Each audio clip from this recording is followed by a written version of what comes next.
Boa tarde mais uma vez, Fabiana e Dayana e Marcela que estão aqui.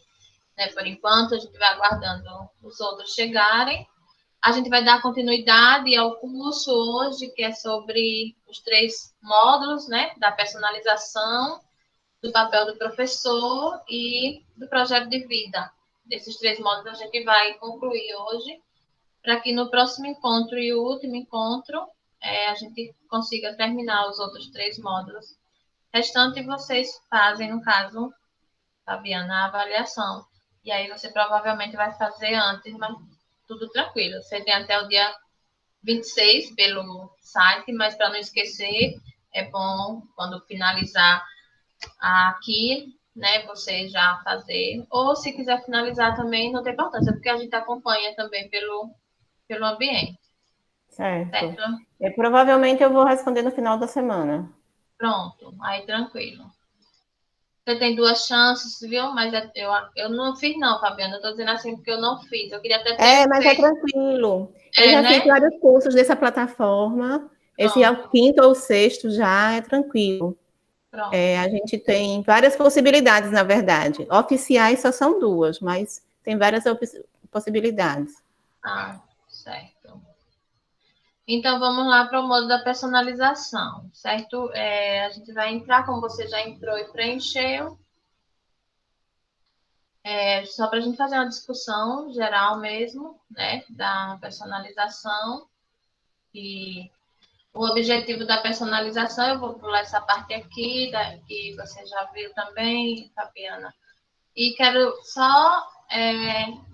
E aí você também pode dialogar comigo, né? Que a questão da personalização vem muito da perspectiva da hibridização, né? E aí a gente precisa o quê para esse processo da personalização? Considerar as características individuais de cada ser, né? Cada um de nós temos as características individuais, porque somos únicos, né? E por isso temos que ser considerados diante dessas diferenças. Então, a personalização, para que a gente consiga, na verdade, ela precisa ser aplicado, né, um diagnóstico, ser realizado um diagnóstico antes e durante os processos de aprendizagem, para que a gente veja como a gente pode acompanhar melhor essas diferenças dos alunos, né? E aí eu citei lá no primeiro encontro que temos um questionário de Rony Alonso, mas não está disponível, né? Eles devem estar fazendo algum ajuste, mas é um questionário com 80 questões que lá a gente pelo menos tem uma noção básica desses estilos de aprendizagem, né? Que estilo de aprendizagem também é importante para a gente compreender e começar a personalizar. Porque esse diagnóstico ele pode ser feito tanto com esse questionário para identificação dos estilos, né? Ou seja, como o aluno aprende, mas ele também pode ser feito a partir de atividades, né, elaboradas pelo próprio professor, e ele vai reconhecendo essas potencialidades, as dificuldades, as diferenças de forma geral, que é o que a gente encontra na sala de aula, né? A gente sabe que nós não temos turmas homogêneas. Acho que foi nessa turma que um professor falou, não lembro, que gostaria de ter turmas homogêneas, né, para poder facilitar. Não, acho que foi a de quinta. Acho que foi, não lembro. Que facilitava o trabalho, né? Eu não vejo muito pela questão da homogeneidade, porque é tão complicado você fazer um levantamento, né, vamos dizer, de nivelação, de cognição comportamental de aluno para poder inserir em determinada turma. Eu particularmente não vejo necessidade disso, não. Né? Então, aqui ele apresenta, por exemplo, acho que, como você viu, né, a Escola Amorim, né, que ela é uma escola que tenta fazer um trabalho, né, com base em tutores, né, que é para poder realmente organizar esses espaços de aprendizagem e tentar personalizar o aluno, né, a aprendizagem do aluno, porque para isso a gente vai precisar realmente de infraestrutura adequada, né, e de recursos humanos que ajudem a essa personalização. Boa tarde, Ana Lúcia. Bem-vinda, viu? Não estava vendo você chegar, mas bem-vinda. Tá tudo bem com você?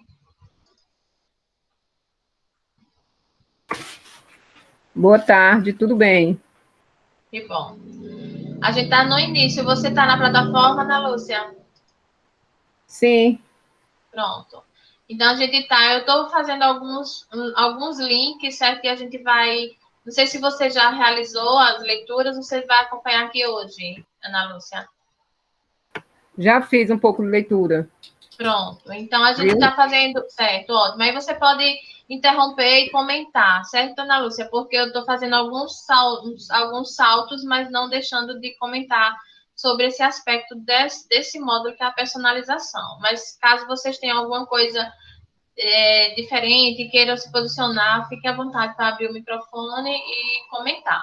Aqui essa escola da Amorim, que a gente está vendo como exemplo, né, de organização, de tentativa mesmo de personalização, né, porque eles têm uma quantidade de alunos adequado para uma tentativa de personalizar o ensino, né, não são turmas cheias, a gente tem que ter realmente a infraestrutura física, né, e no caso, se for falar da infraestrutura tecnológica, né, a gente fala na infraestrutura lógica, que é relacionado a, por exemplo, as plataformas de organização dos processos de aprendizagem, né? Tipo Google Classroom, tipo, se for utilizar uma plataforma síncrona, né? O próprio YouTube, o próprio Meet e tantos outros que temos aqui, nesses momentos de ensino remoto, né, e aulas não presenciais. Então, aqui, cada aluno tem uma estrutura, né, recebe essas apostilas, né, com um roteiro, né, com tarefas que serão respondidas, certo? E aí eles vão estar... eu vou clicar só porque aí eles vão falar desse projeto pedagógico, né, que foi construído a partir da Escola da Ponte, né, só para mostrar os exemplos, né, vamos dizer, de sucesso e de inovação que partem dessas tentativas mesmo e de buscar alguns modelos existentes, como a Escola da Ponte e algumas outras que fazem esse trabalho diferencial, né, da nossa escola tradicional, que eu falo em termos de tradição, né, tradicional em termos pejorativo de que não presta e de que não vale, né, eu falo tradicional no sentido de tradição mesmo, né, daquela tradição de escola física, de carteiras enfileiradas, né, como é que eu vou personalizar um ensino se eu trabalho numa estrutura de filas? É complicado, né? Porque a personalização, ela envolve reflexões, ela envolve grupos para dialogar, então, um atrás do outro não vai haver esse tipo de diálogo, né? E aí é só para apresentar esse exemplo muito válido da Escola Amorim, para a gente ter como exemplo. E aí a gente vai vendo aqui com relação ao que eles trazem de Paulo Freire, né? Na questão da importância do aluno compreender a realidade, né? E a partir dessa personalização é possível trazer mais esse contexto paulo freireano de educar para a emancipação também, né? Que é foi um dos focos, na verdade, da educação privilegiada por Paulo Freire, né? Educar a partir da realidade, mas buscar a transformação dos seres, né? E aí a gente, falando, por exemplo, nessa época de reflexão, de diálogo e de personalização do ensino, a gente pensa, podem andar comigo, viu? Vamos para se estiver acelerando, me digam. Pensam nas tecnologias, né? Que elas vêm agregar valor a isso, ela não vem substituir a nossa capacidade de tentativa de organização do ensino.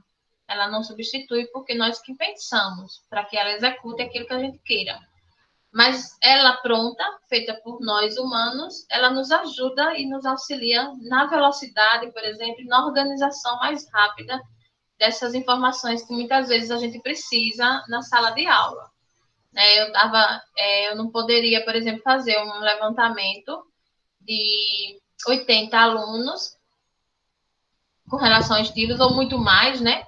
Que nós não temos uma turma só, e vocês que trabalham por disciplina têm muito mais alunos, então não, é impossível trabalhar com personalização, com esse quantitativo, se não houver essa dinamicidade e essa participação das tecnologias para ajudar, né? Porque como eu vou diagnosticar, por exemplo, os estilos apenas com atividades minhas impressas, talvez fique mais demorado. Não que a gente não vá perceber. Claro que a gente vai reconhecer o estilo de aprendizagem do nosso aluno, mas se a gente tem uma ferramenta, né, que nos ajude a ter uma visão geral, é bem melhor, porque aí ali já serve de norte para a gente realmente aprofundar nesse diagnóstico.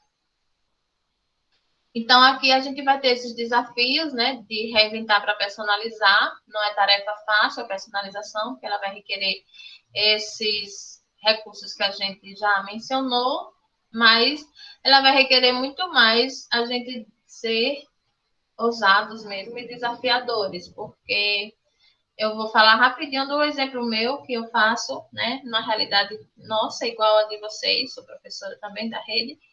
E, por exemplo, eu iniciei o ano, né? Eu terminei o doutorado agora e eu disse assim, quando eu terminar o doutorado, eu vou fazer a experiência de ensino híbrido com meus alunos. Mas não deu tempo, certo? Mas o que foi que eu fiz de ensino híbrido, começando com eles? Eu não utilizei tecnologia, né?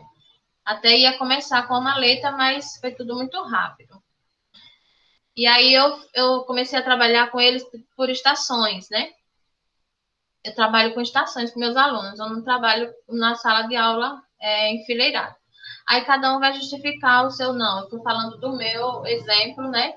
E eu faço círculos na sala de aula. Gostaria, sim, de ter as mesas redondas para poder organizar os alunos nelas, né? E com as cadeiras, mas eu não tenho, nós não temos essa estrutura. Então, eu faço com as cadeiras quadradas mesmo e faço os grupos de 4 alunos e vou trabalhando por estações, ou seja, eu coloco no quadro no meu planejamento do dia, né?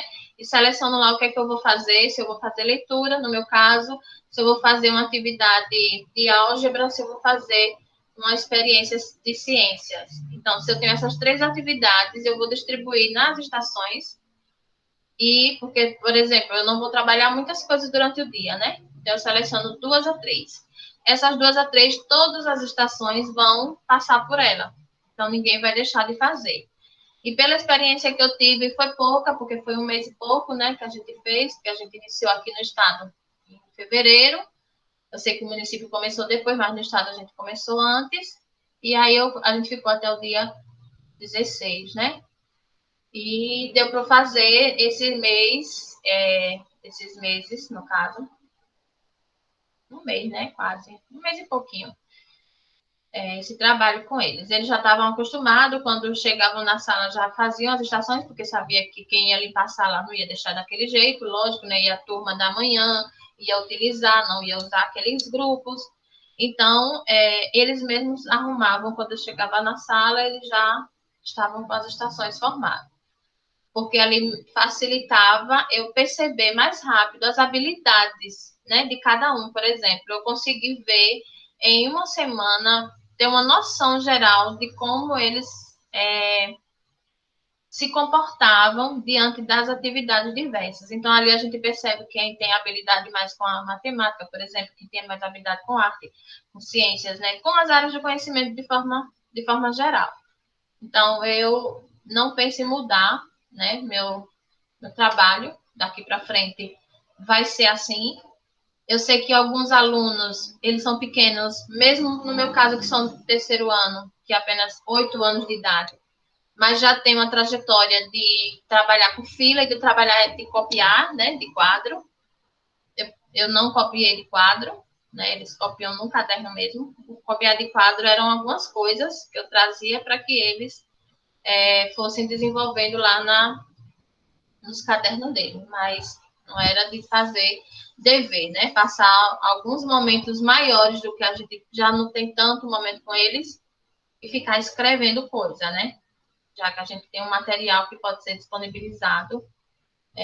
E ali que a gente sabe que eu faço parte do processo de alfabetização, né? E de letramento não, porque o letramento vai ser contínuo, e nós temos muita deficiência com relação a isso, né, ao letramento dos indivíduos, dos alunos, de forma geral. E aí é uma outra discussão, né, o letramento. Mas, assim, a preocupação minha é com esse processo de alfabetização e iniciar esse processo de letramento mesmo, né, porque eu penso que é importante para eu personalizar que eles construam sentido aquilo que eles estão aprendendo e não memorizem e saiam, né, do pensamento deles daqui para depois da prova, por exemplo. Então, minha intenção é que eles vão refletindo, eu trabalho na perspectiva mesmo de criação mesmo, e co-criação, né, que é criar junto com eles. Eu não gosto de nada pronto, né, não faço, eu sou pedagoga, mas não gosto de estar enfeitando as coisas se tiver de ser enfeitado, mas que sejam por eles, mas não por mim. Como nós não temos materiais né, de grande porte, vamos dizer assim, com certeza não vai sair coisas belas, né, porque não tem material adequado. E aí as escolas que trabalham com esses processos também, como é que vou personalizar o ensino se eu que estou fazendo as coisas, né, para mostrar que está bonito, que está bem feito. Então, não é por aí, né? Então, a tecnologia ela vem para realmente ajudar nesse sentido de organização, dessa personalização, para a gente estar fazendo esse diagnóstico e trabalhar de forma geral mesmo, né? Alguém quer falar alguma coisa? A gente vai para essa questão do ensino ainda, né? E aí, se alguém quiser falar alguma coisa até agora, podem. Então, no caso das turmas que a gente tem, que são turmas de disciplinas diversas, né, multisseriadas, a gente tem muita mais dificuldade de fazer esse trabalho individual, o trabalho que atinja cada aluno separadamente, mas às vezes a gente consegue fazer com aquele aluno que se destaca, tanto no sentido positivo, que se sai bem, como aquele aluno que se destaca no lado negativo, né? Na verdade, eu gosto de trabalhar em cima desses alunos, os que são menos comportados, os que talvez alguns professores não gostem tanto, eu gosto de pegar com esses. Então, eu tive uma experiência muito interessante com um aluno, era bem rebelde, era um malandro da escola, mas ele gostava de matemática. Então, eu fui pegando esse lado dele. Então, ele chegava na turma querendo mandar, querendo tomar conta, e aí eu deixava ele tomar conta da atividade de matemática. E aí ele desenvolveu bem isso nele. E é tanto que a disciplina que ele conseguiu média, sem precisar ir para a recuperação, foi matemática. Então, foi algo que, assim, a gente não consegue fazer muito, mas tenta fazer alguma coisa e aproveitar um lado positivo de algumas situações negativas. Exato, Fabiana. Muito bom. É isso aí, a gente precisa realmente dar voz, né, principalmente a esses alunos que são, vamos dizer assim, rejeitados, né, que tem alguma situação, algum problema de comportamento, né, e aí ele tem os motivos dele, né, que a gente às vezes sabe, mas às vezes também a gente ignora, porque a gente sabe que a realidade dos nossos alunos não é uma realidade desejada por nós nem por ninguém, né, que saiba o que é viver com decência. Então, quando a gente se depara com alunos com esse tipo de comportamento, realmente a gente tem que dar atenção a eles, porque eles merecem essa atenção e precisam dela, né? E os outros vão se destacando, como você disse, positivamente, e sensibilizando esses que se destacam positivamente, no sentido de colaborar, né, com os outros, porque às vezes se destacam e vão criando um certo ego, na verdade, egoísta, né? Não ajudando os colegas. Mas são exemplos que a gente vai fazendo para amenizar a situação. Mas aí, para a gente trabalhar com a individualização, Fabiana, não é fácil não, entendeu? O que a gente pensa na personalização é trabalhar, por exemplo, porque para trabalhar individual é muito difícil, a gente não tem estrutura para trabalhar individualmente. Mas quando a gente fala também personalizar, pelo menos a gente tem uma base, né, de grupos, por exemplo, e não para se torná-los grupos homogêneos, mas assim, tá fazendo a gente compreender o que aquele aluno precisa para a gente avançar e ajudar ele, né? Porque trabalhar de forma individual a gente não vai conseguir, não, mas a gente trabalhar no sentido de personalizar para entender o comportamento desse aluno que você mencionou agora de matemática. Você percebeu, isso foi personalizar, porque você conseguiu perceber a potencialidade dele, você fez o quê? Você usou isso para ajudá-lo a, inclusive, melhorar comportamento, melhorar visões de outros colegas e até professores diante dele, né, da escola como um todo. Então, a personalização, ela ajuda, porque ela faz com que a gente identifique as fragilidades e as potencialidades deles para contribuir, né? É diferente de você trabalhar de forma individual mesmo. Na perspectiva de forma individual, é até excludente, de certa forma, né? Porque a gente não vai conseguir. Nós temos turma cheia. Como é que a gente vai? A personalização é difícil, mas ainda é possível. Mas a individualização no sentido do ensino não é possível, não. Porque a gente não tem estrutura para isso, não. Ana Lúcia, quer falar alguma coisa?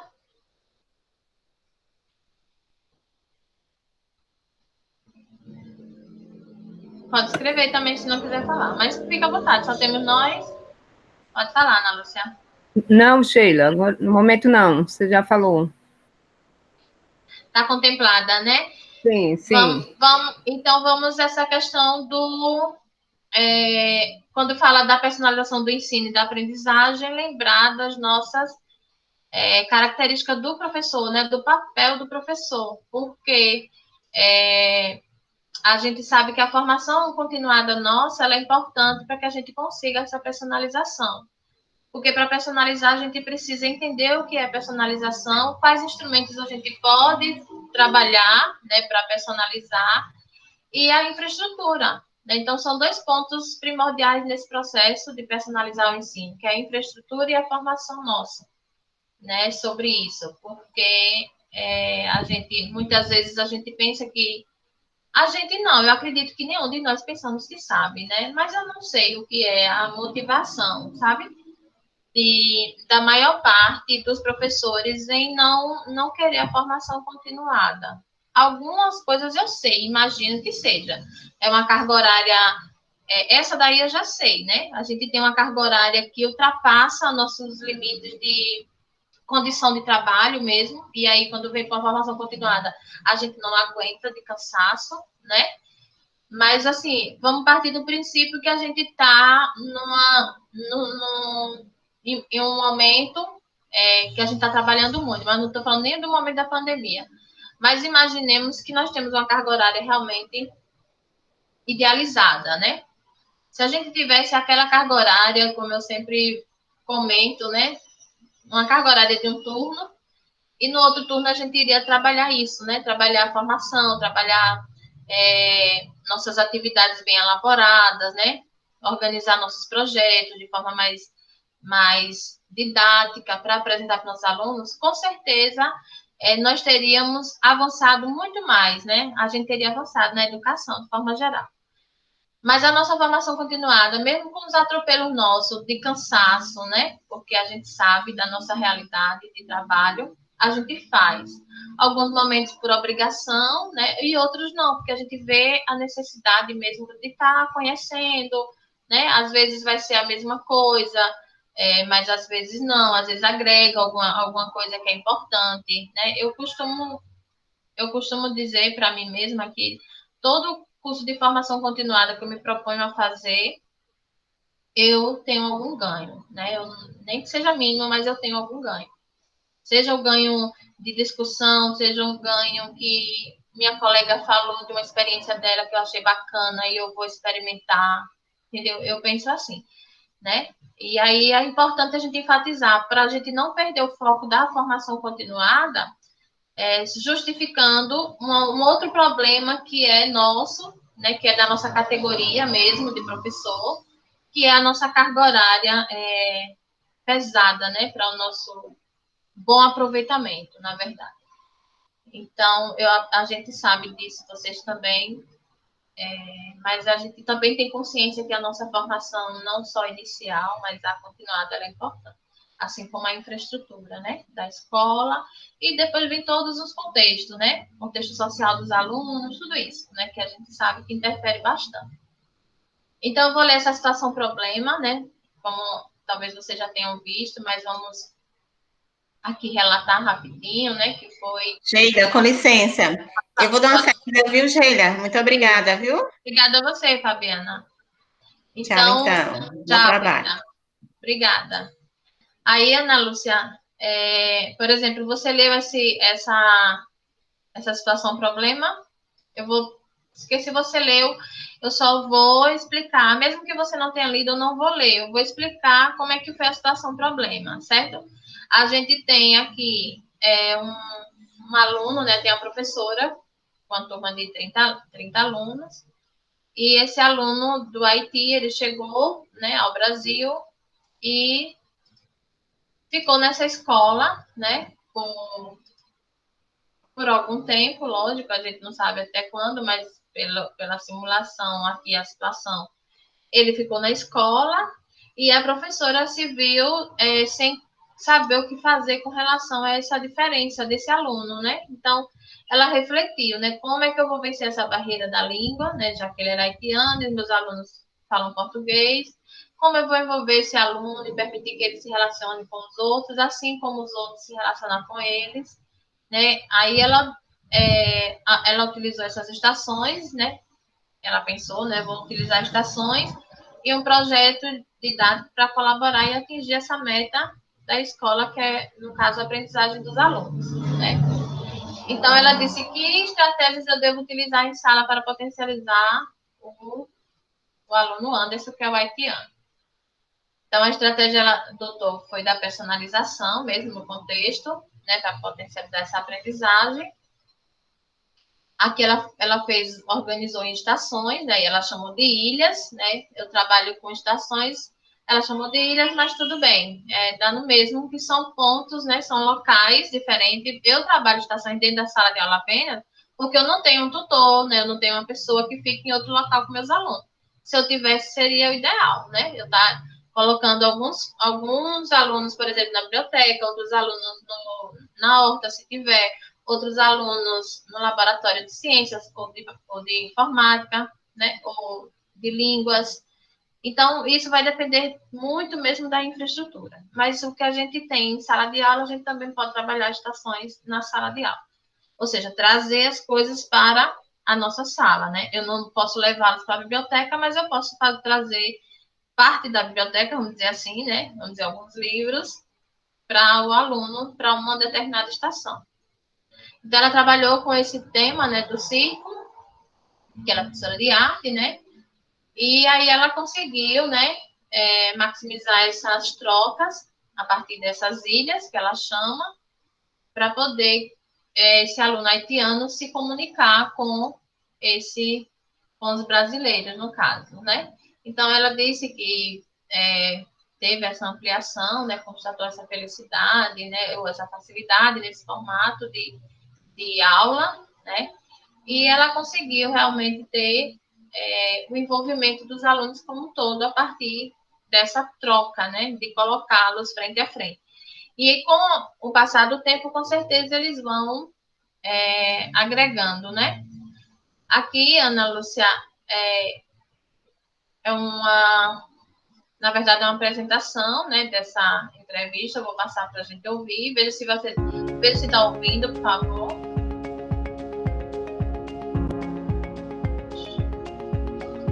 Olá, eu sou Samia Rios e hoje vamos falar aqui sobre o curso de personalização.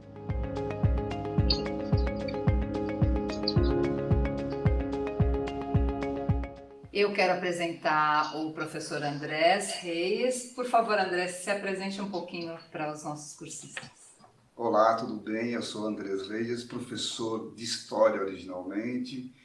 Fiz o meu mestrado na educação, trabalho na rede privada aqui no Singularidades e produzi vários cursos em Nova Escola, personalização, gestão inovadora e os espaços diferenciados.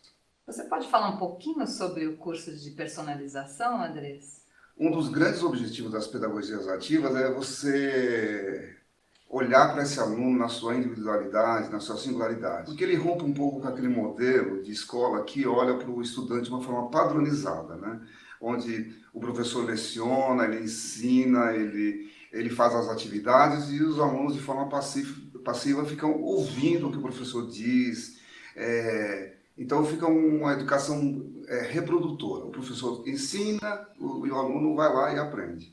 No caso da personalização, ela inverte um pouco essa equação. Como? Ela olha para o estudante, ela procura ver quais são os seus interesses, suas necessidades, o que ele sabe, o que ele não sabe. Ela muda a forma de você avaliar, ela muda a forma de você fazer a gestão da sala de aula, ela muda a forma, inclusive, de você fazer a gestão da escola. Porque tem um paradoxo, entre aspas, ou seria um falso paradoxo, que a personalização traz. Para você trabalhar a personalização, você tem que trabalhar muito em equipe, entre professores, entre gestores, entre familiares, entre alunos, é claro. Então, você tem que inserir toda essa comunidade para trazer a personalização e ela ser o foco central da educação. Nas primeiras edições do curso, Andrés, você chegou a ser tutor também, né? Além de criador. Quais eram as dúvidas mais frequentes dos cursistas? Eram duas. A primeira era a clássica, né? Que é a questão de como que eu personalizo numa sala de 30, 40, 50 alunos. Essa era a que mais aparecia, a dúvida, como que eu faço para fazer isso. E a segunda também é clássica, né? Como eu personalizo quando eu tenho um programa que é muito grande? Então, por exemplo, eu sou professor de história e eu sei muito bem disso.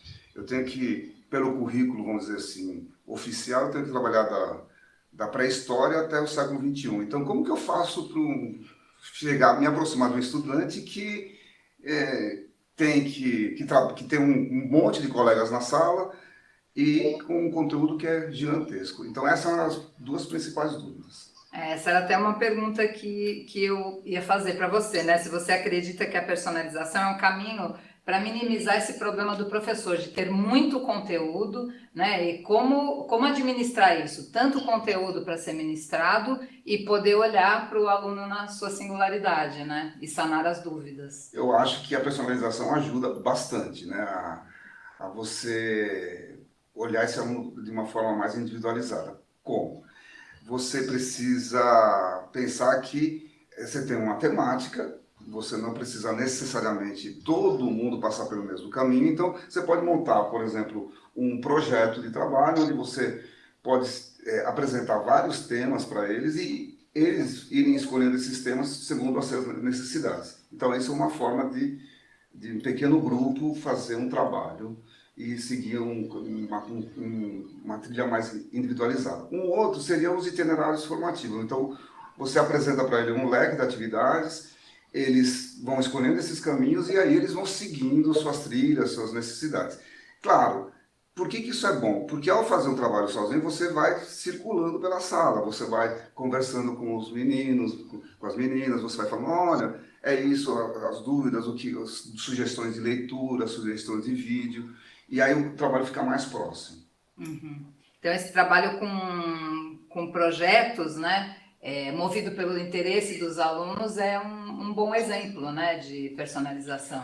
O projeto é sempre interessante pelo seguinte, porque ele é uma atividade que o aluno vai criar uma ideia e que ele vai tentar aplicar. Né? Ele vai tentar aplicar. Então, ele vai criar alguma situação junto com o professor que ele quer resolver. Seja uma curiosidade, seja um problema que ele quer mudar na comunidade dele. Então, o projeto ele é sempre bom. Primeiro porque ele tem etapas definidas, né? E tem, nessas etapas, ele vai fazendo coisas diferentes. Porque eu acho que isso que é interessante na personalização. O estudante ele não aprende só o conteúdo que a gente chama de conceitual, que são as informações, os fatos, essas coisas.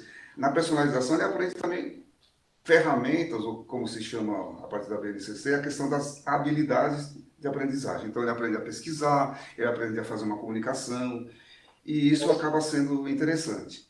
É muito importante mesmo isso, né? Porque é isso que o mundo hoje está esperando e cobrando até, né? De todos nós, né? E sobretudo as crianças que vão ser os adultos de amanhã, né? Como você faria, Andrés, para identificar o conhecimento prévio e os interesses de aprendizagem do aluno? Então, essa é uma questão que é importante, porque essa história dos interesses dos alunos também pode ser uma armadilha, né? Qual a armadilha, né? Às vezes o interesse do aluno é algo que ele já sabe, né?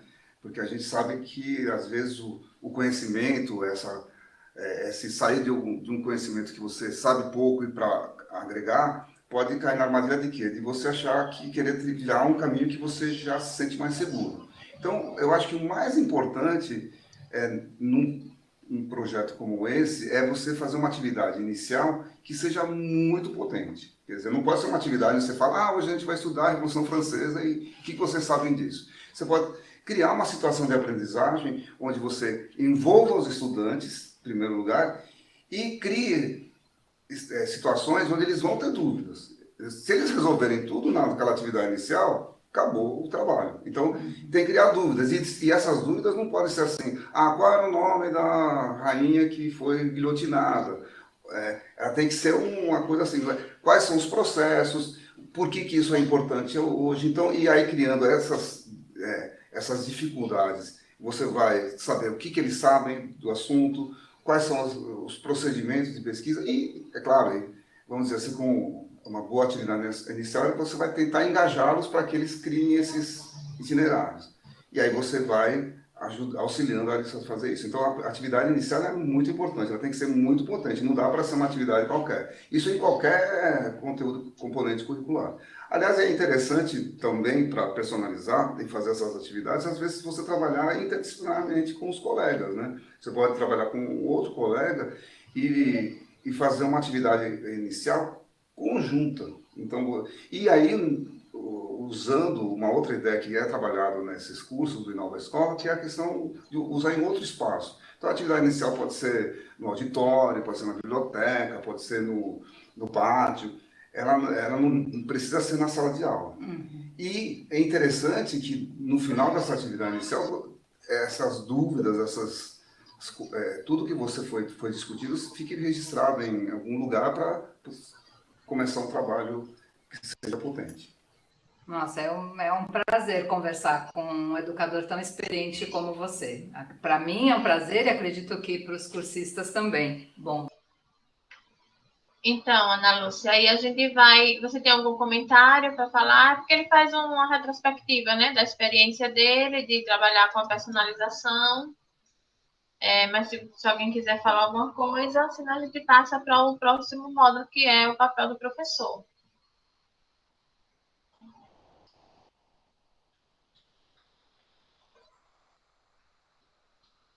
Pode passar?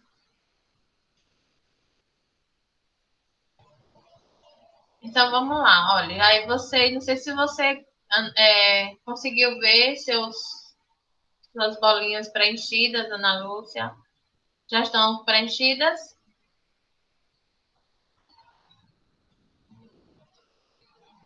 Porque se não tiver, você tem que preencher, clicar nesses links todinho. Porque aqui agora só vai mostrar a questão dos materiais complementares, entendeu? E as referências. E a gente clica próximos passos para ir para o item papel do professor. Deu um ok aí se suas bolinhas já estão, né? Então, vamos para o papel do professor, viu? Aí a gente vai para o outro módulo, que é o papel do professor.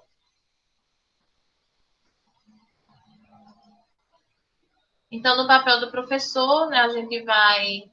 aqui são os objetivos, né, do módulo, que é assumir a postura reflexiva baseada na BNCC, valorizar a postura de formar os estudantes protagonistas e reconhecer a importância da nossa formação continuada e das parcerias com as famílias. Né? Esse é um dos objetivos de aprendizagem do módulo. E aí a gente tem o fazer docente nos dias atuais, né? Esse fazer docente, ele vai além do domínio dos conteúdos e dos nossos procedimentos, né, da disciplina. Mas sim, ele espera que a gente realmente seja capaz de engajar, né, de conquistar confiança, desenvolver competências e habilidades nos estudantes. Acho que esse é o foco do papel, né, do fazer docente nos dias atuais. Não só está restrito por exemplo, ao domínio de conteúdo, que é importante, né, que nós, pela nossa formação inicial e continuada, a gente vai adquirindo esse domínio, mas, além disso, a gente ter a habilidade mesmo com a questão de envolver esses alunos, né, engajar e nos também deixar se envolver para poder se engajar nos projetos, né? Então, esse fazer docente, ele realmente se faz no dia a dia, né, das nossas práticas, né, das nossas tentativas, das nossas experiências de didáticas, de processos metodológicos, de recursos, né, seja tecnológicos analógicos ou digitais, mas a gente passa por essas nuances, né, de nossa formação e desse nosso fazer docente, que, na verdade, nos ajuda muito a compreender os aspectos, né, de aprendizagem, os aspectos sociais, emotivos dos nossos alunos e dos nossos colegas também, né, porque a gente não trabalha só, a gente está percebendo quão é importante mesmo a questão das parcerias, né, não só com o pessoal de dentro da escola, mas também com outras parcerias extraescolar, para que a gente realmente consiga atingir nossos objetivos. Aqui é só para ver a questão do papel do professor, né, nesse mundo, né, desse século de transformação, de rapidez. E a gente sabe que o modelo mental dos nossos jovens, ele é baseado em um modelo da velocidade, né? Mas aí a gente chama Drummond, né? Drummond de veloz. E aí, como é que a gente vai desenvolver esse processo de aprendizagem com as crianças e os jovens que adentram uma sociedade cuja velocidade das informações e da capacidade de conhecer também passa muito rápida e nem todos têm acesso a essa rapidez, né? Acabam sendo muitos excluídos desse processo, porque passa tão rápido e a gente não tem acesso a esse tipo, nem das informações, nem dos aparatos, vamos dizer assim, e a gente vai aprendendo nesse fazer mesmo, né? E aí vem para a questão do professor inspirador, né? Quem é esse professor inspirador? Como é que a gente consegue inspirar, né? Eu acho que você pode falar, viu? Alguém, vocês podem falar também. O professor, para ser inspirador, eu também preciso estar inspirada, né? Preciso estar motivada para poder inspirar alguém. Muitas vezes a gente tem alguns exemplos de professores nossos, né? Que foram professores nossos, e de colegas, né? Que fazem parte do nossa convivência ou não, e que inspiram a gente, né? Tem pessoas que fazem trabalhos inspiradores mesmo. Eu tenho muitos colegas, tanto aqui da rede, principalmente da rede municipal, né? Pelo tempo que eu tenho maior do que na rede estadual, e como também eu conheço muito mais os professores da rede municipal, né? Por ser menor também, e por trabalhar nesse processo de formação. Então, eu tenho muitas pessoas que eu me inspiro muito pela sua capacidade de inspirar os seus alunos, né? E isso é muito bom quando a gente vê, quando a gente valoriza e quando a gente reconhece esses colegas profissionais que fazem sua prática, né, se tornar cada vez mais significativa. Então, por exemplo, a gente sabe que tem professores que a gente costuma dizer, né? Eu quero ser igual a você no ato de brincar, mas é um ato de brincar que muitas vezes é um ato coerente com aquilo que a gente pensa, né? Porque eu admiro, né? Você me inspira, a sua capacidade de pensar, a sua capacidade de agir, inspira outras pessoas. Então, por isso que é importante a gente sempre estar aberto no sentido de acolher, né, o próximo, seja aluno, seja colega de trabalho, né, para que a gente consiga compartilhar, né, um com o outro as nossas experiências. Aqui ele diz, não é só mais nos níveis superiores que isso acontece, né? Ao longo da educação básica, os professores podem despertar o melhor de cada aluno e encorajar que façam as melhores escolhas. Olhar cada aluno como um ser potencial, né, para aprender e para realizar boas escolhas para a sua vida. Assim como ajudá-los, é o que muita gente faz, né?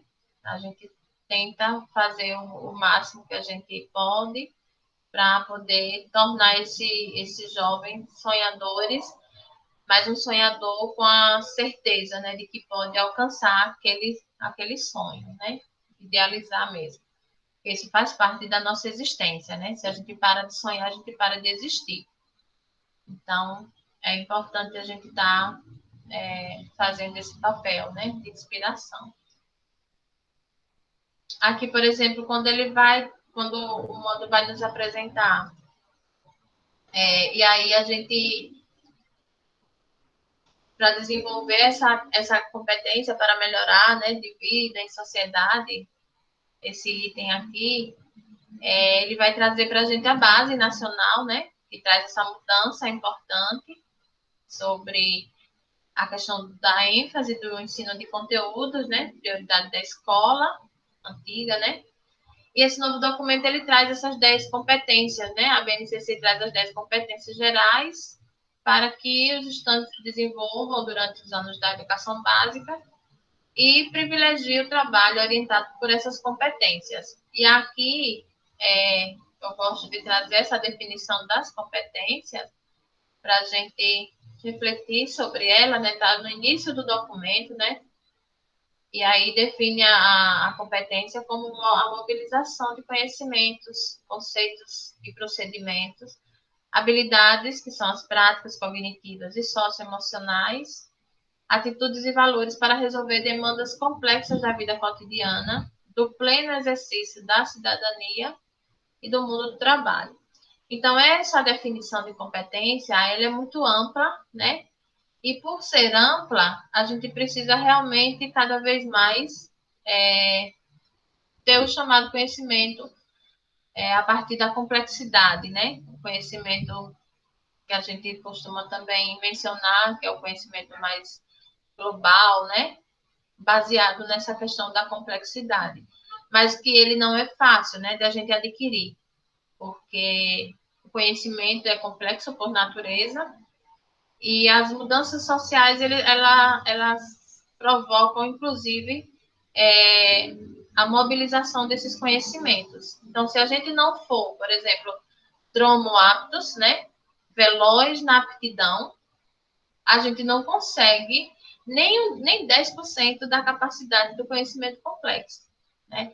Então, a gente tem, por exemplo, os dromoaptos, que são aqueles que têm um conhecimento, vamos dizer assim, das tecnologias digitais e tem o acesso a elas, né, a essas tecnologias de ponta, e a gente também tem os dromo-inaptos, né, que são aqueles que não conseguem se inteirar com relação aos conhecimentos, vamos dizer, atuais, né, e aos conhecimentos advindos também desse avanço tecnológico. E aí, esses dois conceitos que eu falei, dromo-apto e dromo-inapto, de um autor chamado Eugênio Trivinho, né, de lá da PUC de São Paulo. Ele traz esses conceitos no livro dele, eu trouxe aqui porque é importante nessa discussão da personalização e da influência das tecnologias para ajudar nessa personalização. Mas lembrando desses dois conceitos importantes que ele traz, porque nem todos nós temos acesso a essas tecnologias, nem todos nós temos acesso às informações, vamos dizer, entre aspas, verdadeiras, mas aquelas comprovadas, né? E aí a gente realmente fica precisando refletir sobre essa amplitude de conhecimento necessário para viver, na verdade. Então, a gente também precisa pensar na nossa, né? Quando eu falei desses dromoapto e dominapto, muitas vezes nós somos mais dromoinaptos do que os alunos, falando em termos de conhecimento tecnológico, né? Se falar em termos de conhecimentos gerais, provavelmente não. Mas, se falarmos, por exemplo, em conhecimentos tecnológicos, muitos de nós, professores, somos dromoinaptos, ou seja, não temos aptidão com o uso das tecnologias, né? Em qualquer sentido, tanto social quanto educacional, né? Muitas vezes a gente realmente se vê perdido em relação a ela. Então, aí somos considerados os dominados. Mas aí nós temos esses grandes domínios, né? Da questão da BNCC, que traz, né, como organização dessas categorias de competência, que é a cognição, né? Da cognição, o conhecimento interpessoal e intrapessoal, que são importantes para nosso desenvolvimento pessoal como um todo, né? E social também. Quer falar alguma coisa? Fique à vontade, viu? A Ana Lúcia disse que temos exemplos maravilhosos. Pois é. Pode falar, Ana Lúcia. Não, era isso mesmo, Sheila, que nós temos professores excelentes que fazem trabalhos maravilhosos na rede. Com certeza. A gente conhece. A gente vai ter o curso, o próximo curso de formação, por aqui pelo CEAF, né? A gente está trabalhando com uma perspectiva de trabalhar com o Classroom, né? Já vou fazendo a propaganda também, porque eu fiz semana passada, mas não fiz com todas as turmas, não. E a gente vai fazer esse curso através do Classroom, e aí os professores vão ter a oportunidade de a gente estar colocando as nossas experiências nessa pandemia, entendeu? Quais são as experiências que estão sendo desenvolvidas pelos professores, por exemplo, nessa pandemia, né? Quais são as ansiedades, quais são as angústias que estamos passando. Então, penso que vai ser um momento bem reflexivo nosso e de transparência. Vai ser tipo um encontro pedagógico, né, dos professores para estarem mostrando suas experiências nesse processo de pandemia, né? Desse ensino remoto, nessas aulas não presenciais, com os módulos e etc. Certo, é bom. É muito bom porque tem muitos trabalhos excelentes. Eu sei disso, Ana Lúcia. Eu sei que tem muito trabalho bom. A gente precisa tornar visível para conhecer, né? Porque isso é tão bom. Eu aprendo muito com as experiências dos colegas, porque a gente vai vislumbrando aquilo e vai acreditando na possibilidade de dar certo e faz, entendeu? Porque se a gente ficar só no diálogo, não, a gente quer ver a pessoa apresentar o seu trabalho, como é que ela faz, como é que ela desenvolve, né? Mostrar desde o início como foi o processo, quais foram as dificuldades, quais foram as fragilidades, quais foram as potencialidades que encontrou para desenvolver. Tudo isso, aí nas fragilidades, a gente que já viu, a própria professora ou professor que já teve, não vai ter no próximo, né? Então, essa troca, ela é muito rica, é muito bom para a gente. É sim. Vamos revisitando as práticas agora, para a gente... Então, nesse tópico, revisitando as práticas, a gente vai ter a questão da reflexão, né, sobre a prática, a formação continuada e a parceria com as famílias, né? Nesse tópico aqui, a gente vai ter como foco essa discussão, né? Como é que a gente revisita? Para revisitar algumas práticas, é possível a gente desenvolver essas habilidades, mas a gente precisa desenvolver parceria com a família e parceria também com outras pessoas, outros órgãos, né, outras escolas, que é a questão de trabalhar não só a escola por si só, mas ela trabalhar em conjunto com as outras, né? Nós temos 75 escolas, né? E aí a gente poderia o quê? Fazer trabalhos desse tipo de reflexão, de apresentação, para que a gente reconheça um no outro e valorize sempre o nosso trabalho, né? E aí a gente dialoga junto. Então, veja, aí essa questão da reflexão na prática, né, que é você nós sabemos disso, né? Que é a nossa prática é que faz com que a gente reflita e modifique a nossa formação continuada, porque a gente vai vendo realmente as lacunas que a gente tem, né? As fragilidades que a gente tem, o que a gente precisa conhecer, né? Para poder melhorar nossos processos de aprendizagem.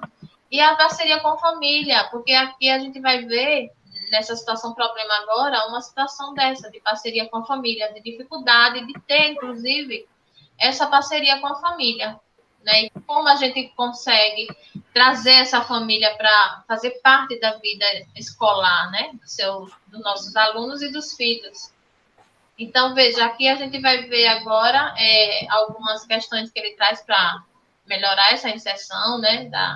Das habilidades, dessas intervenções didáticas. Então, é importante que nós, professores, nesse revisitar as práticas, a gente encoraje, né, o aluno para essa postura realmente questionadora, para que eles participem de desafios, né, que a gente dê exemplos reais para que eles construam o conhecimento a partir da realidade, que a gente trabalhe com os temas, né, que façam parte do desenvolvimento das paixões desses alunos, não só, né, relacionado às paixões, mas, assim, trabalhar também alguns temas de interesse deles, porque isso envolve eles. Propor resoluções de problema, e a gente também precisa utilizar essas avaliações formativas, né, modificar um pouco esses processos de avaliação e desenvolver, por exemplo, elaborar sínteses, né, fazer como a gente faz, dependendo da área de conhecimento, né? Fazer essas avaliações de forma formativa mesmo e não pontual, né? Trabalhar na perspectiva de estar ajudando ao aluno a compreender melhor as coisas, né? A conhecer alguns aspectos.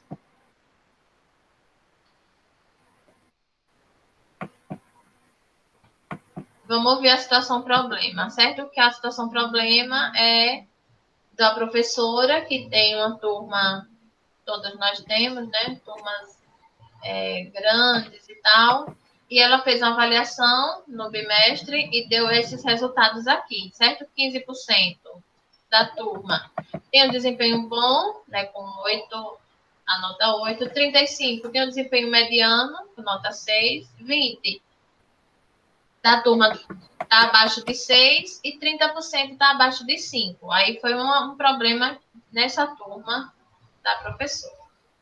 Então, esses alunos residem próximo à escola, né? Mas esse baixo desempenho provocou na professora e na coordenação, né, um alerta, né? Então, vamos chamar os pais, que é o que a gente faz geralmente, né? Quando um percentual muito grande das turmas tem um rendimento baixo, a gente faz a reunião com os pais para conversar, para dialogar sobre o que está acontecendo, né? Mas aqui ela enfatiza que esse desempenho envolve várias situações, né, presente, não só pela falta desses alunos, esse desempenho negativo, mas também, muitas vezes, pela apatia que eles têm, né? Muitos estão na sala de aula, mas estão longe, né? Não estão prestando atenção, não estão participando, ou seja, não estão motivados, não estão engajados. Eles têm outra coisa mais interessante para pensar naquele momento, ao invés de estar participando das discussões, das atividades, né? E aí eles ficam apáticos mesmo. Então, é um problema. Então, essa professora de 55 anos, ela teve essa dificuldade, então decidiram convidar os pais, convidaram, mas como sempre, aqui relata que não teve a participação de muitos pais, né? Que é o que muitas vezes acontece. Eles, inclusive, modificaram o horário da reunião para o horário noturno, para poder, né, os pais que trabalham durante o dia pudessem participar, mas mesmo assim a frequência foi baixa, né? E aí, durante a reunião, uma professora que ingressou na escola recente citou um exemplo de uma escola, outra que ela trabalha, e que lá eles fazem um trabalho de oficina, de projetos, de palestras, né? Para poder esses pais irem para a escola, participarem desses momentos, e aí nesses momentos aproveitam para falar das situações gerais, né? Não só de rendimento, mas das situações gerais. Então, nessa situação problema, eles resolveram um pouco, né? Esse relato dessa outra professora nova, mas não é o suficiente, lógico. Mas já melhorou em relação à não participação, pelo fato somente de você convidar os pais desses alunos para participarem de forma pontual. Quando você convida os pais como um todo da escola, e naquele momento aproveita para fazer essa discussão, né, sobre todos os aspectos, tanto negativos quanto positivos, porque é importante também enfatizar os aspectos positivos, porque se a gente chamar os pais, convidá-los para ir à escola, para eles ouvirem coisas que eles já sabem, mas o ditado é que não sei o que fazer, não adianta, né? Então, a gente precisa também apoiar, levantar os pontos positivos dos nossos alunos para que eles se orgulhem e aqueles que não estejam ainda orgulhosos que se manifestem, né? E comecem a se inteirar mais na escola, certo? Então, aqui foi um relato da professora e aí partiu de um plano de ação mesmo que pudesse envolver cada vez mais os pais, né, nessa educação. Aqui essa entrevista, né, do papel do professor. Vamos ouvir a entrevista, porque aí também já termina esse modo. Veja se essa está ouvindo, porque ontem foi essa que não deu para ouvir.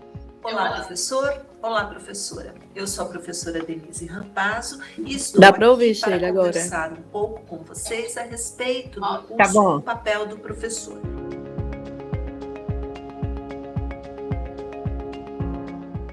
Este curso foi pensado para que você possa refletir a respeito das suas práticas. E hoje nós vamos fazer aqui uma conversa com a Luciana Doctor, que foi tutora no outro curso, que é o papel do professor no século XXI. Luciana, você pode se apresentar? Olá. Olá, Denise. Olá, cursistas. Eu sou a Luciana Doctor, sou pedagoga e jornalista. E tenho feito nos últimos 2 anos a tutoria do curso Papel do Professor no século XXI. Gostaria de saber o seguinte, como é que foi a interação dos cursistas durante o curso Papel do Professor? Eles manifestavam a mesma insegurança, as mesmas dúvidas com relação a tantas demandas que os professores vivenciam hoje em dia? Sim, Denise. No começo do curso, todos se mostram um pouco mais tímidos, colocam sim as suas angústias, colocam o problema do excesso de demanda, da falta de tempo, do recurso escasso, de problemas que encontram na sala de aula, como alguns alunos desmotivados, que até esse princípio, esse primeiro momento do curso, todos enxergam como uma demanda do aluno e não como um problema, talvez, de dentro da sala de aula. Mas, no decorrer do curso, e percebendo que é uma angústia que permeia todos os professores, eles começam a trocar práticas, trocar experiências e perceber que isso, sim, é uma coisa da profissão e que tem solução, sim, que tem muitos métodos de melhorar essa sala de aula. Em outras palavras, acho que esse curso acaba sendo um espaço de compartilhamento, um lugar onde se pode compartilhar as angústias e buscar soluções conjuntas. Claro. Que bom!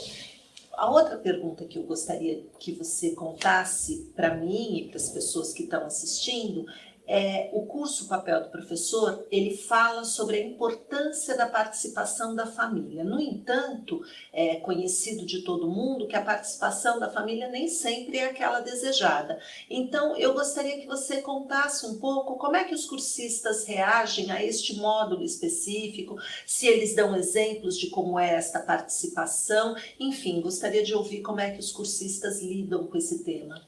Relatos de projetos que chamaram a família para participar de palestras dentro da sala de aula, o dia da família, um curso específico, uma leitura com crianças menores. Os cursistas que têm a comunidade com uma família presente vão dando exemplos, vão dando opções e os outros cursistas vão percebendo que é possível sim ter a família dentro da sala de aula. E eu gostaria de saber uma coisa.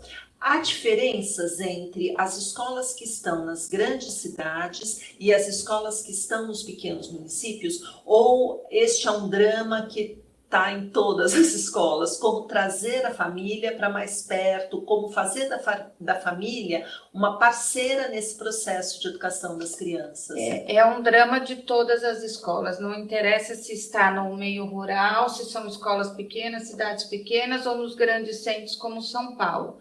É um drama que todas as escolas enfrentam, mas que pode ser resolvido sim com o apoio da comunidade, com a gestão escolar, pensando nessa participação de uma maneira efetiva e não apenas para momentos de reclamação ou de alguma... E os professores compartilham estes exemplos, dão sim. sugestões, trocam, dão exemplos de projetos exitosos dentro da sala de aula e dentro das comunidades. Que bom. Um outro aspecto que nós abordamos no curso foi sobre a formação continuada dos professores e de como isso muitas vezes é bastante difícil, é complicado, afinal de contas o professor já tem todas as demandas da sua escola, às vezes dá aula em mais de uma escola, tem todas as dificuldades. Então eu gostaria que você me contasse um pouco, os professores, como que eles lidaram com este módulo? Eles aproveitaram as dicas, eles trocaram outras possibilidades entre eles? Como é que o professor vê esse aspecto da sua formação continuada? É muito interessante perceber que o curso à distância, muitas vezes, é novo para muitos cursistas que estão lá. E eles percebem como é possível essa formação continuada dessa maneira. E aproveitam e gostam muito do material disponível no curso, se sentem dentro de uma sala de aula novamente, se sentem renovados em suas práticas, na troca de experiência com as outras pessoas, e comentam que é uma maneira de se sentir ali dentro dos fóruns e através do material, novamente com fôlego e com ânimo para encarar a sala de aula com novas práticas. Que bom, acho que esse é o aspecto mais importante, né? Eu não preciso estar presencialmente num lugar, mas hoje esse meio virtual permite que nós estejamos próximos, assim como eu e você estamos próximas agora dos cursistas que estão assistindo. E dentro da nossa disponibilidade, né? Você pode fazer isso meia hora por dia, você pode fazer isso aos seus finais de semana, de acordo com a sua disponibilidade. Que ótimo. A sua sensação é que os cursistas conseguiram ampliar o seu olhar, eles conseguiram vislumbrar novas possibilidades, novas estratégias ao longo do curso? Com certeza. Através dessa troca que acontece nos fóruns, nós percebemos que eles trocam entre eles, eles conversam, eles falam: nossa, Denise, que legal essa ideia que você deu, vou aproveitar, vou usar na minha turma. Uma amiga já havia comentado, conversei com a minha coordenadora, levei para a minha equipe na reunião pedagógica, vou colocar em prática. Há relatos da prática durante o curso, durante os 30 dias do curso, e é muito interessante ver que eles se sentem motivados e engajados no aprendizado. Um outro aspecto que o curso trabalha é o desenvolvimento de competências. Você acha que isso ficou suficientemente explícito? Os professores conseguem desenvolver competências que são importantes para eles, professores, também? Eu acredito que sim. Eles fazem essa troca nos fóruns e comentam de como levam isso, inclusive, para a equipe, quando eles sentem essa dificuldade. Conversei hoje com a minha gestora, conversei na reunião pedagógica, acho que podemos implementar, acho que podemos avançar isso aqui na minha escola, gostei do vídeo que tem um exemplo, nossa, fiquei muito curiosa para conhecer a Escola da Ponte, e assim vai. Que bacana, que ótimo. Bom, para encerrar, eu gostaria que você ilustrasse, eu gostaria muito de ouvir algum depoimento de cursista que falasse como é que foi a sua experiência no curso, como é que isso impactou de alguma forma a sua formação. Você trouxe alguns depoimentos? Eu trouxe alguns exemplos, vamos lá. Aqui eu tenho a Sueli, que fez o curso da turma de março, e o depoimento dela foi o seguinte: o curso foi extremamente proveitoso, pois abordou temas muito atuais na educação, enfatizando a importância do professor no novo momento do processo educativo, como mediador, vislumbrando um profissional que precisa estar em constante aperfeiçoamento e o que ele pode trazer para a escola, além da participação de toda a comunidade escolar. Os posicionamentos dos demais cursistas foram fundamentais para a ampliação dos meus conhecimentos. Que importante, né? Além do curso ter uma influência na formação, ela reconhecer que o trabalho da educação ele se constrói de maneira compartilhada. Que Exatamente. Acho que esse é o principal intuito do curso, né? Tocar o cursista, mas fazer com que ele sinta que ele é capaz de transformar, porque é esse que nós esperamos né? Essa transformação dentro da sala de aula. Então, Luciana, muito obrigada por ter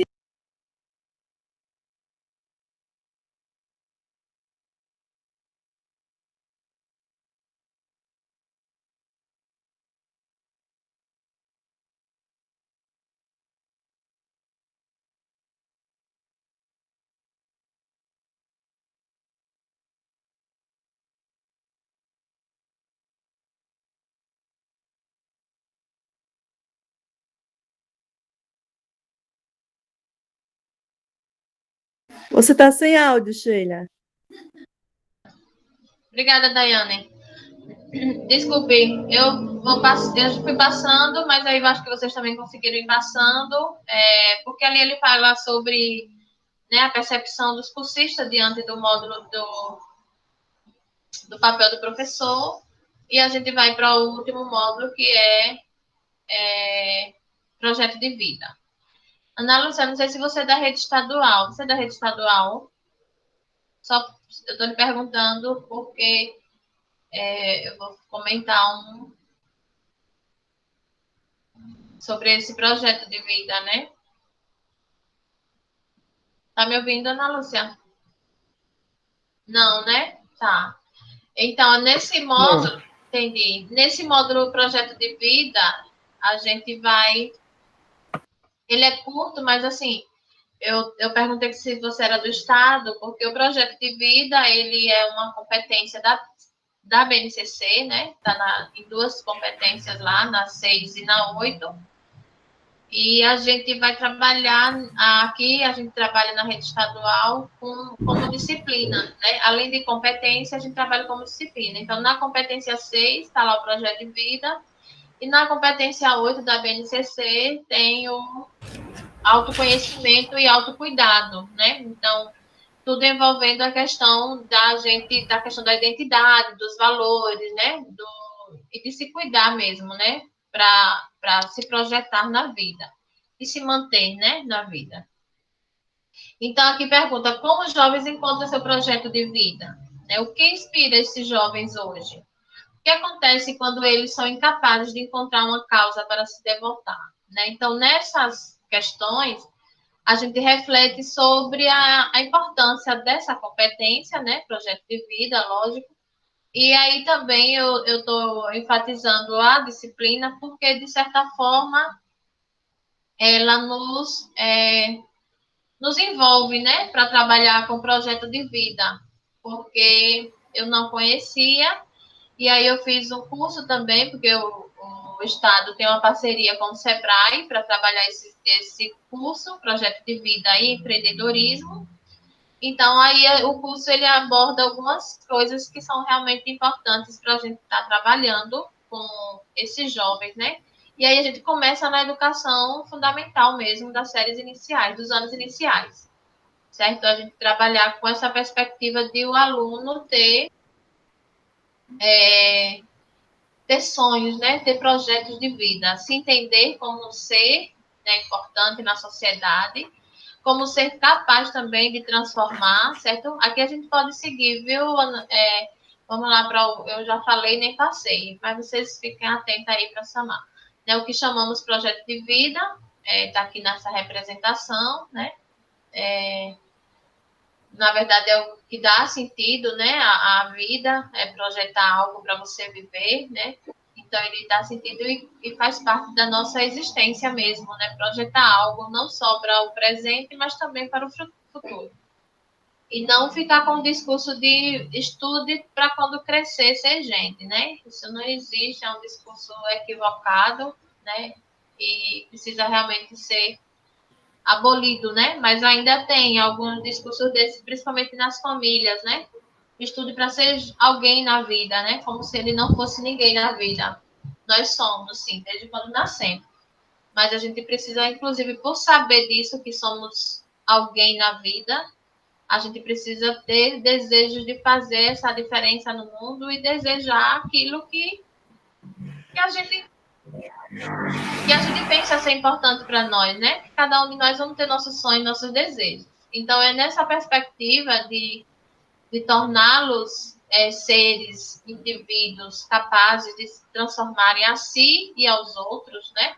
Porque quando a gente envolve outras questões, não só relacionadas ao pessoal, mas a gente envolve questões relacionadas ao social, né? Você não fica bem se os outros não estiverem bem. Então, essa questão também dos valores, né? De respeitar as diferenças, isso faz parte do nosso projeto de vida, né? Então, por isso que a gente deve estar cada vez mais trabalhando com esses aspectos com os alunos, né? Para que eles se entendam como seres, se projetem como seres também, né? Então, aí aqui é um relato, né? Que é da mão, né? Que atualmente muitos jovens, para muitos jovens, a apatia e a ansiedade tornaram-se o estado de espírito predominante, né? E o desinteresse e até mesmo o cinismo tem substituído o seu natural dinamismo. Encontrar um projeto vital, claro, é essencial para a conquista da felicidade e da realização. E fazê-lo no ambiente cultural dos dias de hoje é muito mais difícil do que deveria ser.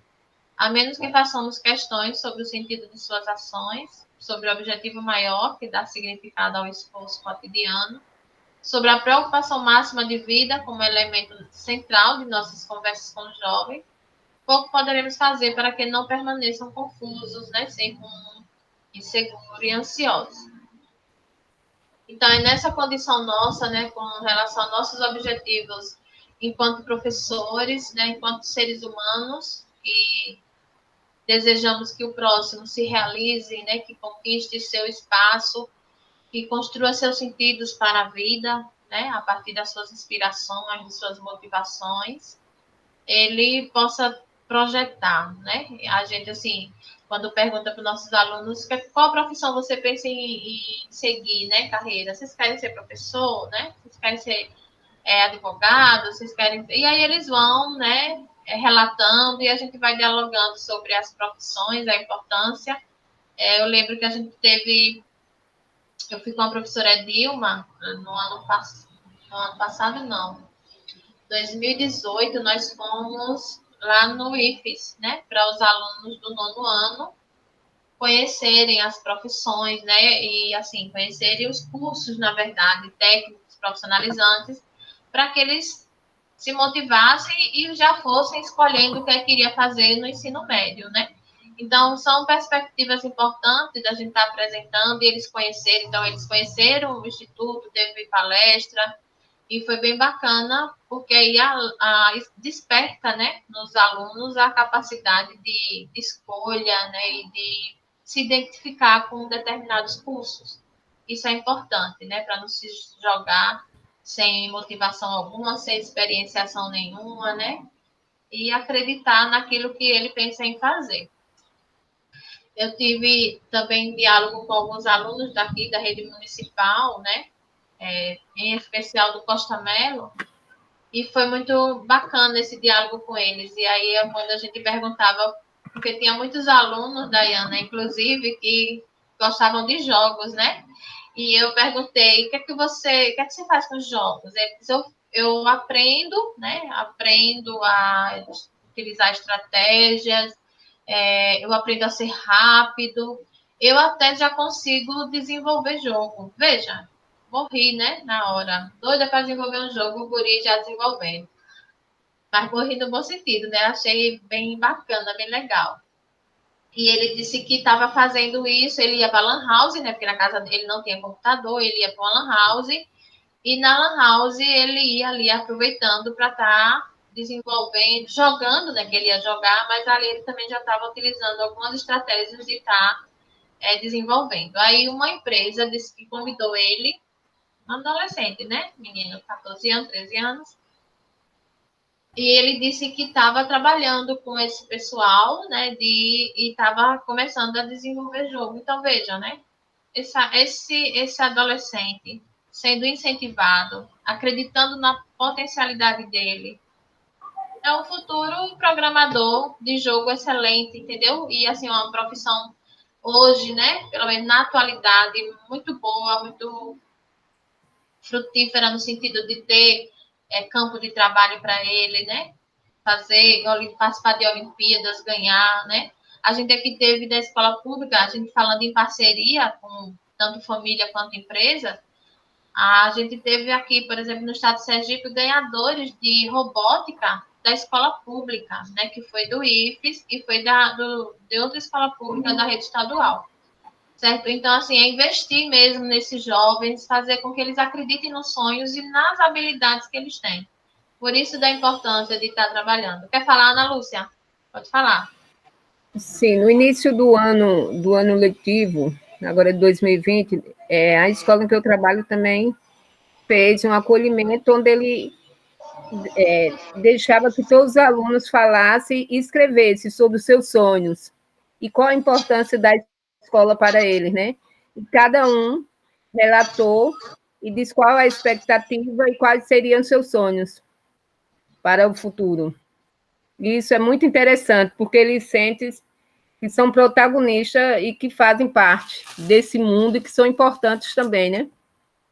Exato, com certeza. Quando a gente dá a voz, né? É a voz. A gente precisa ter voz, né? A gente não se sente que precisa ter voz, né? Eu quero que me ouçam, né? Secretarias de Educação, Estado, né? Governos, me ouçam, sociedade civil, nos ouçam da nossa necessidade de ser ouvido.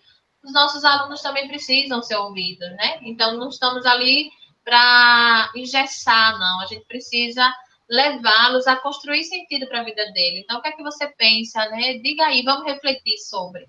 Essa construção dialógica do conhecimento, ela é muito mais rica do que a injeção de conteúdos, não tenho dúvida, né? Não tenha dúvida.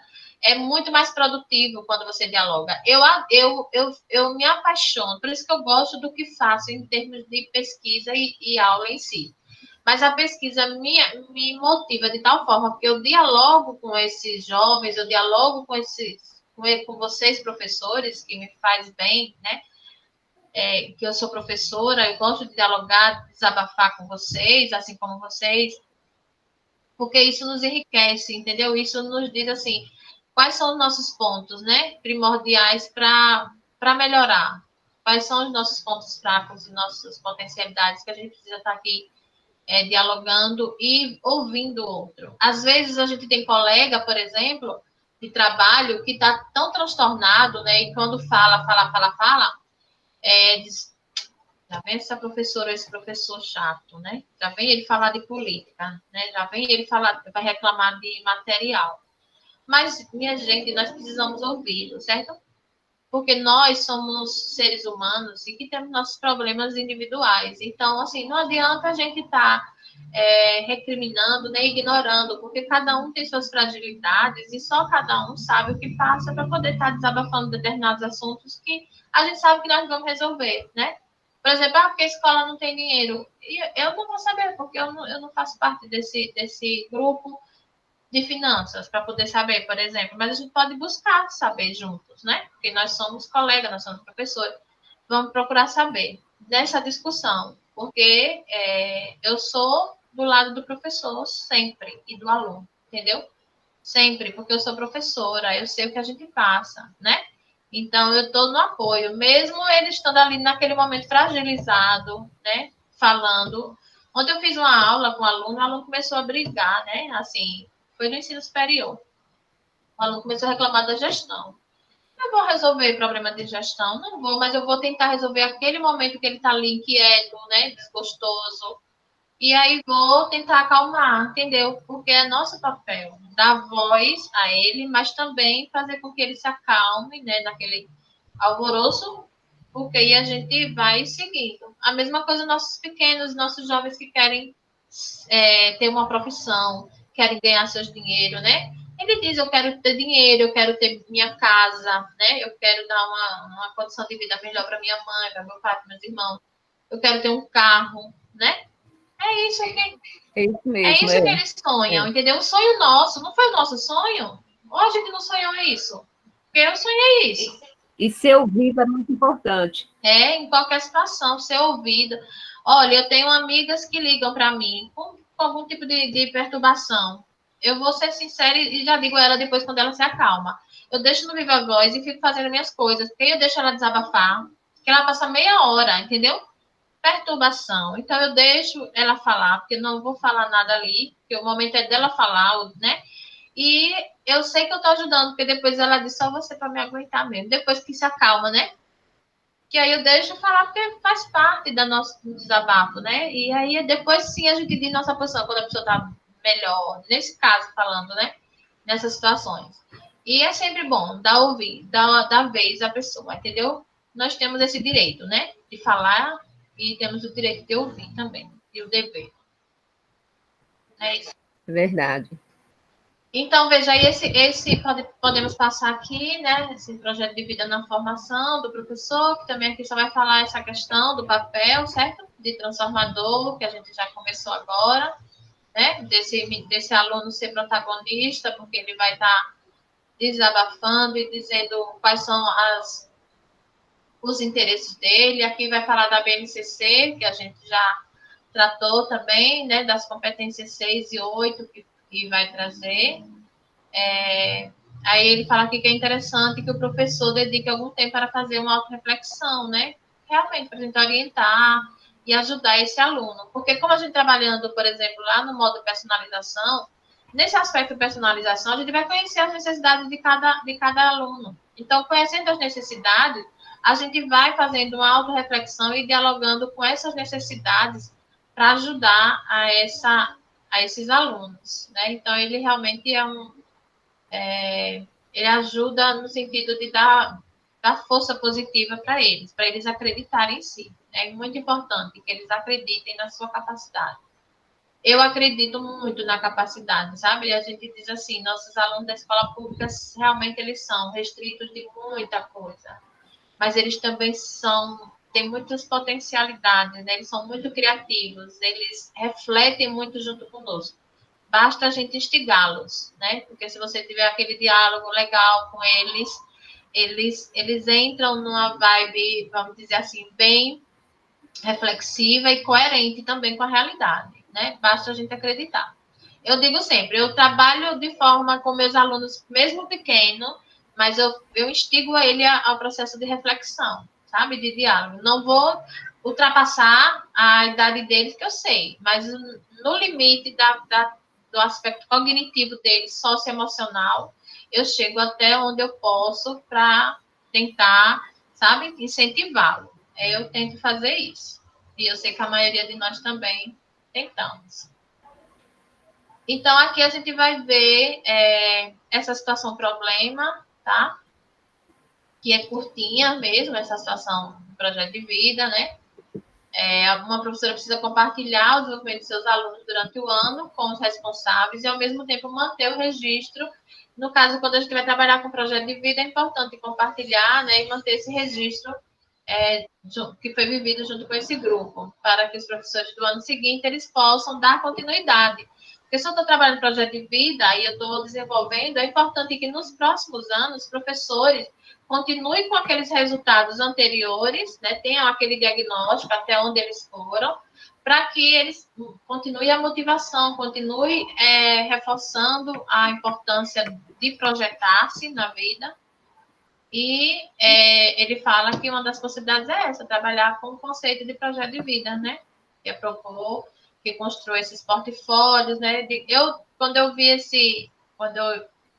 tive esse curso pelo Sebrae, eu comecei a fazer em alguns momentos que eu trabalho com os meninos de terceiro ano, que eles escrevessem lá mesmo no WhatsApp, que é o grupo que eu trabalho, né, com eles. Alguns têm vergonha de escrever e aí eles fazem. Eu peço para enviarem áudio também, não tem importância, mas que eles comentem alguma coisa, por exemplo, da semana, né? Que foi que eles projetaram. Então, cada dia da semana, um dia por semana, eu solicito para eles o que foi que eles fizeram, né? de forma bem resumida naquela semana, o que foi de importante para eles, que foi bom, e aquilo que não foi bom para eles naquela semana. O que é que ele pensa para a próxima semana, para que essas coisas que não foram boas nessa possam ser na próxima semana. Então, uma coisa bem simples, lógico, mas é de acordo com a idade, a faixa etária dos meus alunos, né? E aí a gente vai para a entrevista, viu? Só para a gente finalizar esse módulo mesmo. Vamos ver se vocês ouvem. Eu acho que foi essa, Dayana, não foi aquela que não ouviu. Vamos ver.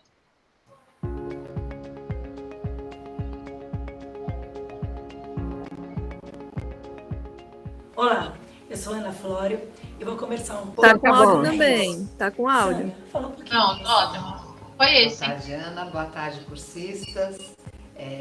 Eu sou educadora, sou formada em pedagogia, também sou estudante de licenciatura em letras e tenho uma formação específica em constelações familiares. Que interessante.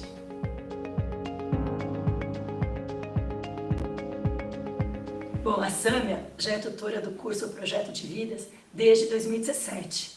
Então ela vai começar contando um pouquinho para vocês o que é Projeto de Vida. Quando a Telefônica lançou esse curso, isso era uma novidade muito grande, né? Projeto de Vida era, a princípio, uma inovação numa perspectiva dentro da educação, né? Um novo olhar que perpassaria todo o trabalho dentro da escola, né? Só que agora, né, lá em 2017, isso era um assunto muito novo dentro da escola, mas agora a BNCC tem 2 competências gerais que tratam do projeto de vida especificamente.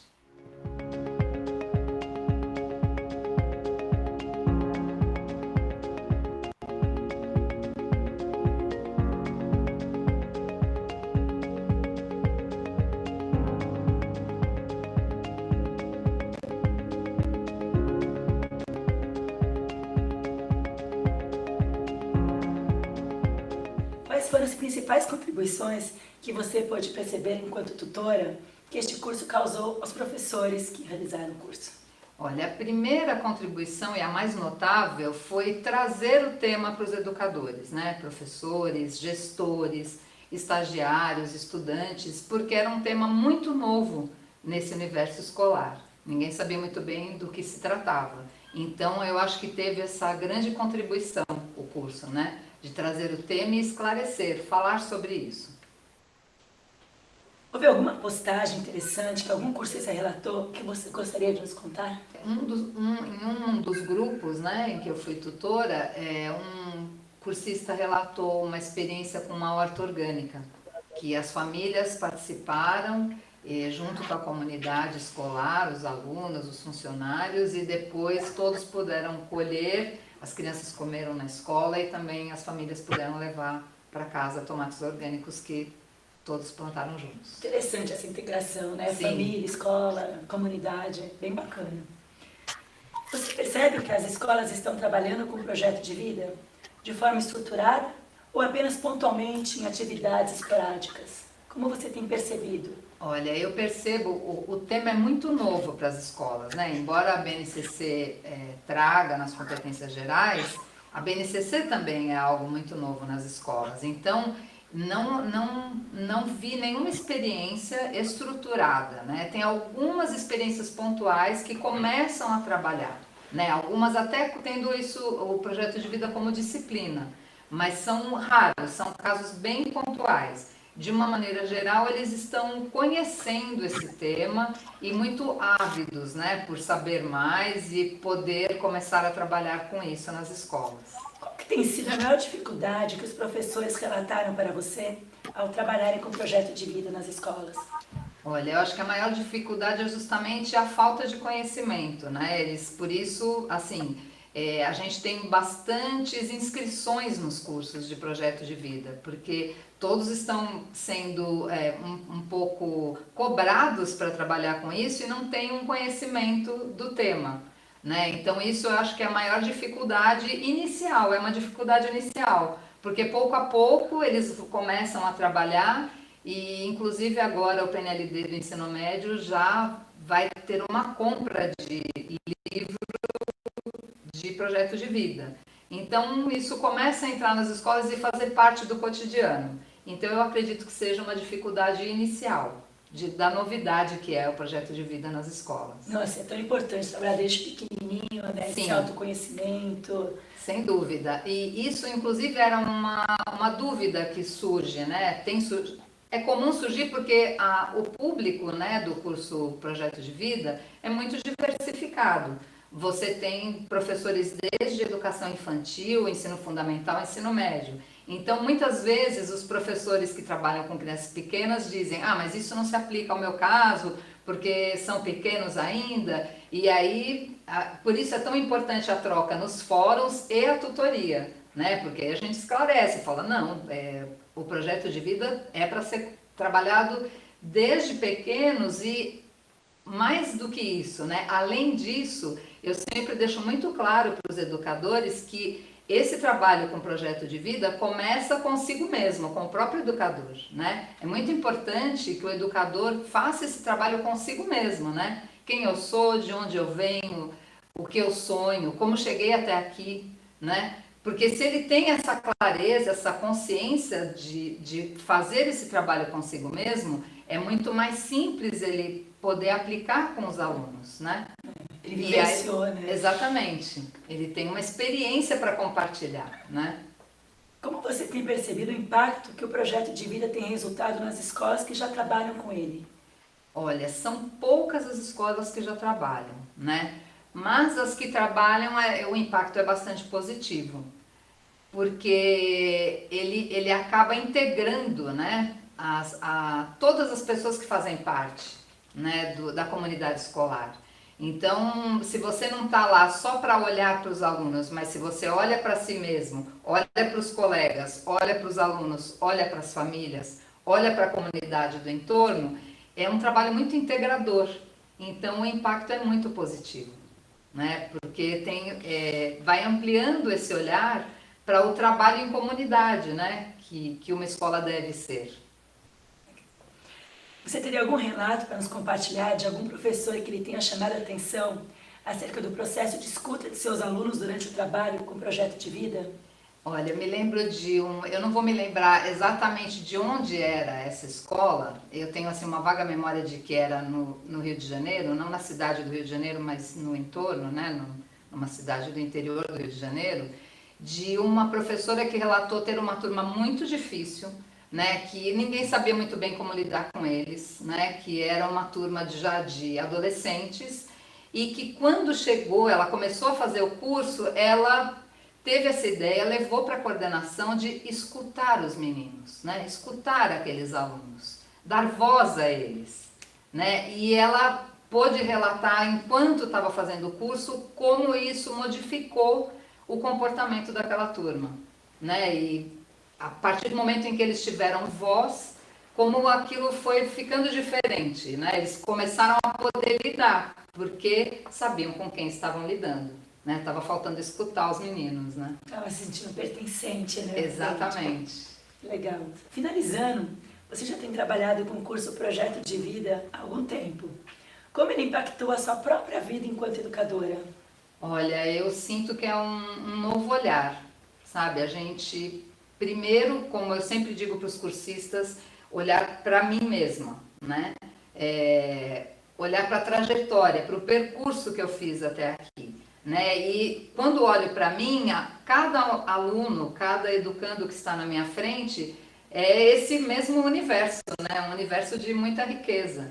Então me interessa muito saber quem cada um deles qual é o sonho que cada um tem, que sonho a gente pode ter em comum, né? No coletivo e assim ampliando, né? Que sonho a gente pode ter como nação, né? Como cidade.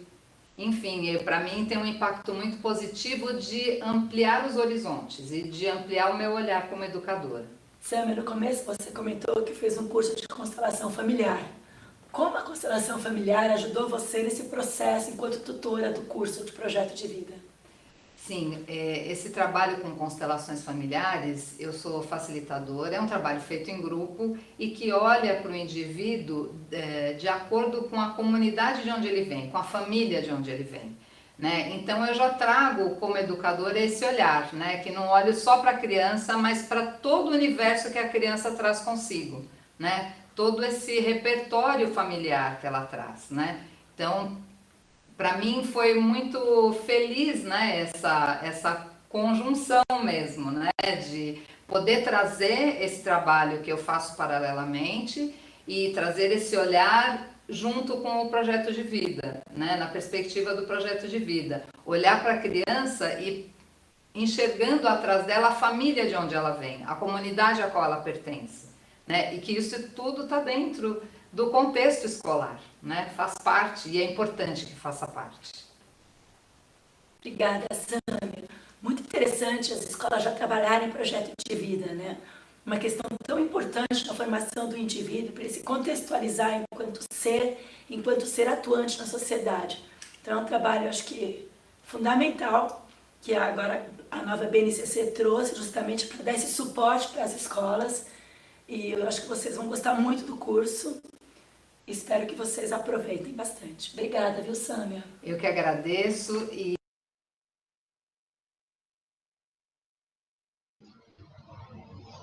Então, praticamente a gente encerra aqui, viu? Vamos para materiais complementares, mas se alguém quiser falar alguma coisa, né? Na verdade, ela vai fazendo alguns relatos do que a gente estava dialogando sobre, né? Da importância de dar continuidade, né? E de começar desde lá da educação infantil mesmo, a estar projetando de acordo com os modelos mentais, cognitivos, né? De faixa etária, é importante. Alguém quer falar alguma coisa?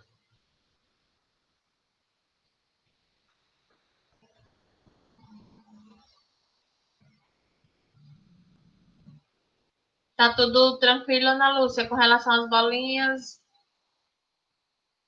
todas fechadinhas aqui, porque no próximo encontro a gente vai para recursos tecnológicos, né? E os outros três últimos módulos. Então, de hoje a 8 a gente finaliza esse curso, certo? Com os módulos recursos tecnológicos, espaços diferenciados e gestão inovadora. E a atividade avaliativa vocês fazem em outro momento que não no momento síncrono, né? Porque aí é melhor fazer tranquila mesmo. É simples a avaliação, mas é melhor a gente fazer individual mesmo. Então, tudo certo? Então, desejo boa tarde para todas, né? E que tenham um restante de semana de saúde, de paz, de muita reflexão, né? Sobre nossas práticas, nossa vida, nossos projetos. Boa tarde, obrigada. Obrigada a você, Ana Lúcia. Obrigada, Daiane. Daiana, um abraço, Disponha, Sheila, tá? Já pedi a Marcela para parar a gravação, tô só esperando ela entrar para parar mesmo, viu? Certo. Obrigada, viu? Ana Tá, Lúcia, Sheila. cheiro.